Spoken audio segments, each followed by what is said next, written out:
Shahjahan regency সম্বন্ধে সমস্ত নতুন আপডেট পাওয়ার জন্য ক্লিক করতে ভুলো না বেল আইকনটিতে। কিচ্ছু চাইনি আমি আজীবন ভালোবাসা ছাড়া, আমিও তাদেরই দলে বারবার মরে যায় যারা। এটা একটা হোটেলের গল্প। সেই হোটেলে বিভিন্ন রকম চরিত্র আসেন। সেই চরিত্রগুলো এক একটা সমাজের আমাদের চারপাশের এক একটা দিকের চরিত্র, এক একটা স্তরের এক একটা লেয়ারের চরিত্র, এবং আমরা সৃজিতের ছবিতে অনেক কিছু দেখি, ইউজুয়ালি অনেক ঘটনা থাকে। এই ছবিটি অনেক বেশি সহজ সরল কিছু চরিত্রের গল্প। সময়ের ঘষালে শিলালিপি যায় ক্ষয়ে ক্ষয়ে,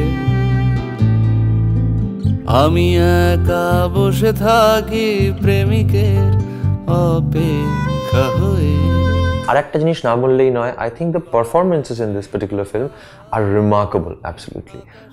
সবাই, বিকজ অনেক বড় বড় বিখ্যাত অভিনেতারা আছেন, অভিনেত্রীরা আছেন, be it Swastika, be it Abir, be it অঞ্জনদা, মামুমাসি, অনির্বাণ, প্রত্যেকে। রুদ্র অসম্ভব ভালো করেছে। ঋতুপর্ণা সেনগুপ্ত একটা এরম চরিত্রে আমরা তাকে কখনো দেখিনি আগে, আমার ধারণা।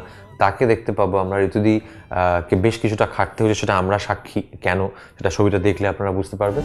না না কিচ্ছু চাইনি আমি আজীবন ভালোবাসা ছাড়া। I think the film can boast of an array of wonderful performances. এমন চরিত্রে, যে চরিত্রে সেই অভিনেতা অভিনেত্রীদের আগে আমরা দেখিনি, ইনক্লুডিং মাইসেলফ। আমিও তাদেরই দলে বারবার মরে যায় যারা।